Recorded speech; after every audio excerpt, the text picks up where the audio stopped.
Hello Internet, and welcome to the first ever episode of The Sewing Table.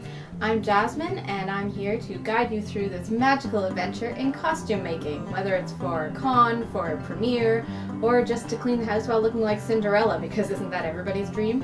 The first two most important rules of costume making are that the best color is red, for red wine and red lipstick, because if you have those two things in your arsenal, you can literally do just about anything. Let's get started. The first episode is going to be making costumes based on the movie Frozen. If you don't know it, go see it, because it's not going to be in theaters much longer, and it's definitely one that you have to see. I'm ordering you. If you're watching this and you haven't seen it yet, stop it, go see it, then you can come back and watch. The two main characters in this movie are two sisters who are princesses because it's Disney, so what else could they possibly ever be? Not that that's a bad thing, I love the princess thing. And I and my sister are planning to dress up as these two sisterly princesses for an event that's happening in 2 weeks' time called Cosplay on Ice. It's gonna be cold out there. Might as well dress as princesses who are out in the winter snow. It just makes sense. It's gonna be pretty good, provided I can actually make these two princess dresses in 2 weeks. Chances are slim, but let's give it a shot, shall we?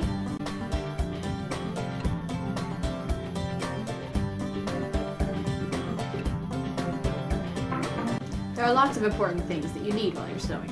One is a machine, or if you're super ambitious, you can do it by hand, but I know I can't do these two princess dresses by hand in 2 weeks.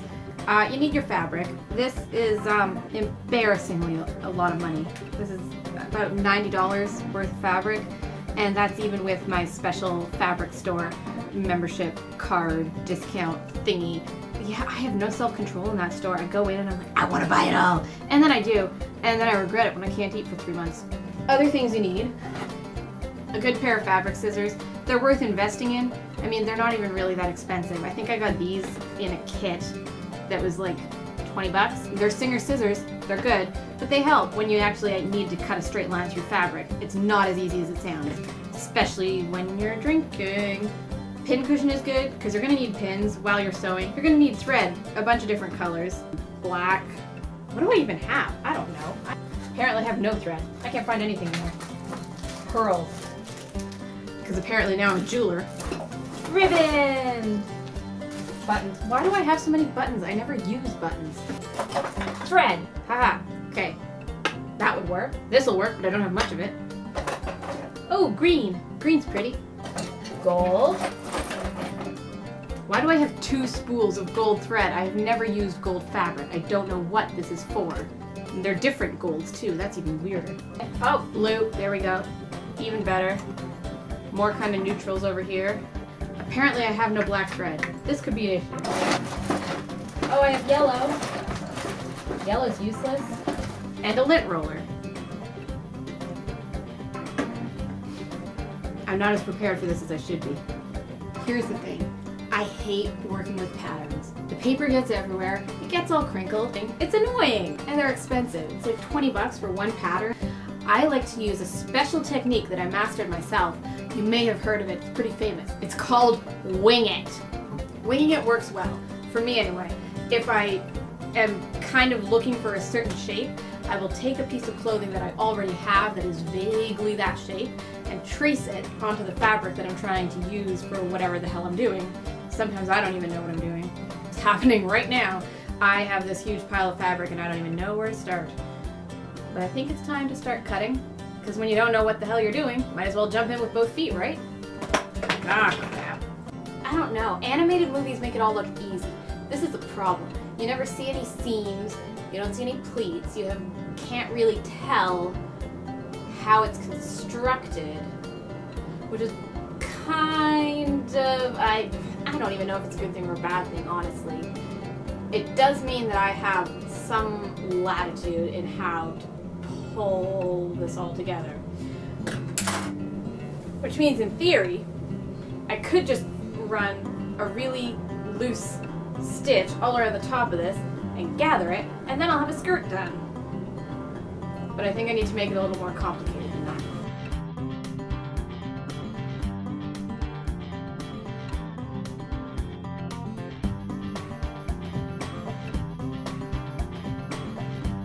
seriously, what the hell am I doing?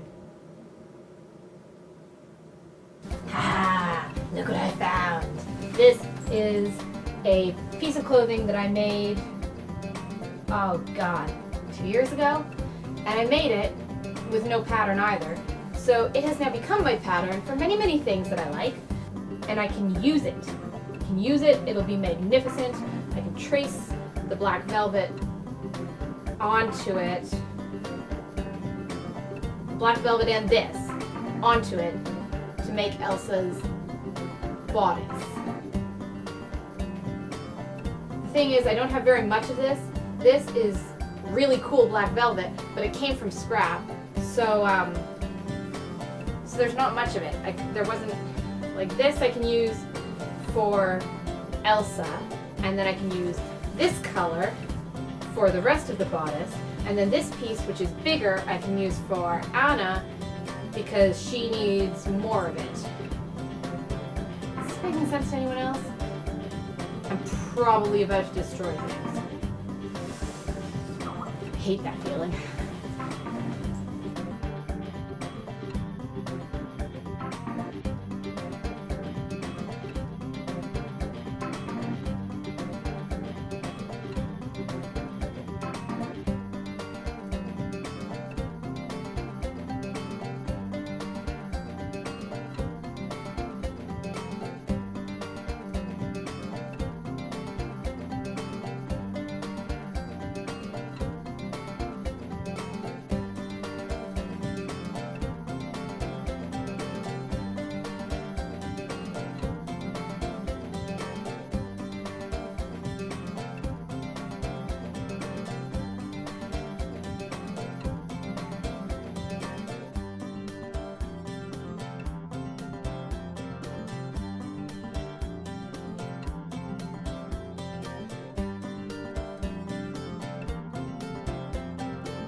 There's a lot that I don't do while I'm sewing that most people will tell you should, like pinning things. I like to use the minimal number of pins available, mostly because I'm highly disorganized and can never, ever find a pin. I have various pieces of bodice here, more or less. Winging it is awesome because you don't really stress about that much. I am going to hope for the best with this. One pin here at the cuff so that I know where to start and stop, I guess. Whatever, I can do the arm in kind of a straight shot. Where is it? Here! Ha ha ha ha ha ha! Found it. Here, I'm going to put another pin in at the armpit so that I know where to turn. Oh, and okay, I'll put one more in at the other end, just to be fancy, look like I know what the hell I'm doing. It's all a lie. Don't believe it. And I just realized I threaded the machine with green thread, well, because I can't find black, so, you know, I'm just going to do it with green. That's the other thing. You don't actually need to use the color of thread to match the fabric. Depends how picky you are. Apparently, I'm really not that picky tonight. I'm going to hold this one over. And that has lipstick on it. Whatever, the fabric's black. It's not a big deal. Oh, it's here. Okay, there we go. Now the trick is finding the pedal, because I haven't used my machine in a while. Honest to God, I might have a problem. This is supposed to be plugged into the foot pedal to run this machine. Ah! Found it. Okay. I'll just bring this down here. We take the shirt. Comme ça. I like to start with just a couple of stitches in place. Make sure the machine is working and also kind of ends the seam so you don't go overboard. Okay, now we go.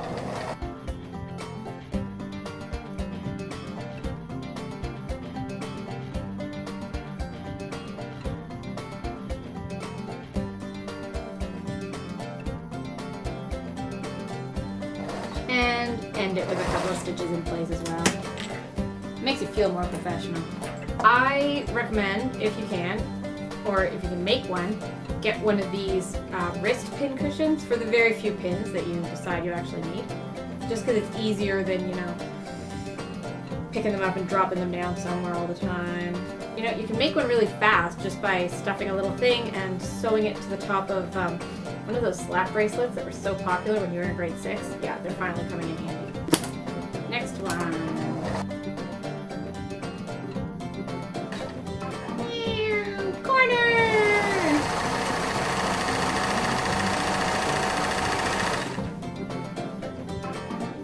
Oh crap. Then you realize because you didn't pin, because you're so amateur, you have gone completely off, so you've just been putting thread through one side of the fabric, and it hasn't been connecting anything. Whoops-a-daisies. Then you have to go back a bit. A long way back. Okay. Wow. And then you decide that you're not going to pin because you're still that badass and rogue. You don't need to pin. And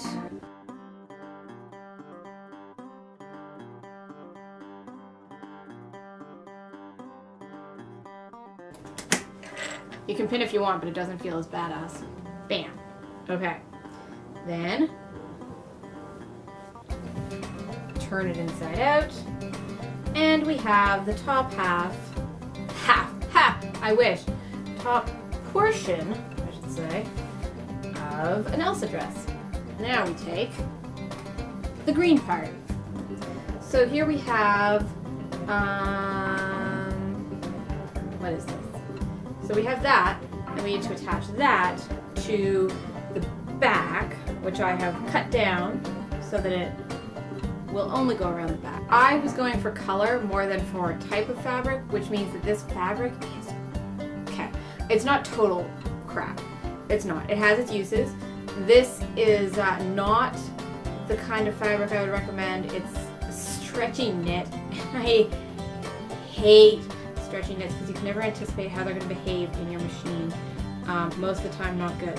So I'm using more pins than I normally would on this because I know it's going to be a disaster. Right. Okay. So again, 0. Pray for my soul.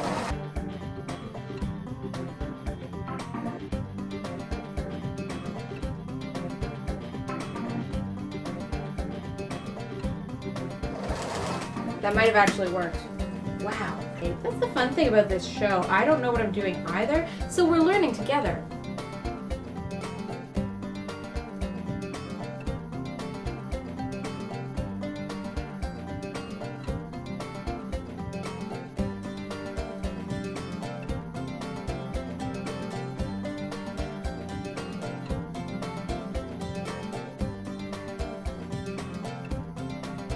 So what do you think so far? I think it's not looking that bad. I think it's a good start. I think that's all I'm going to get done on it tonight. But I think it's a good start. I feel good about it. And there will be more very soon. The things that still need to happen, I need to do the skirt. Obviously, that's lacking. And what I'm most nervous about at this point is the paint. Because for those of you who have seen Frozen, there is a lot of color, a lot of pattern on the bodice. I have a stencil for it all cut out, but I have to paint it. I have some fabric paint as well. That has to happen. I'm really, really freaked out about that, if I'm going to be perfectly honest. And trim. There needs to be gold trim around here, and then there has to be a cloak. And then I have to start on Anna. So, that's all for this episode. Let me know what you think. Let me know if you have any suggestions. And good luck winging it.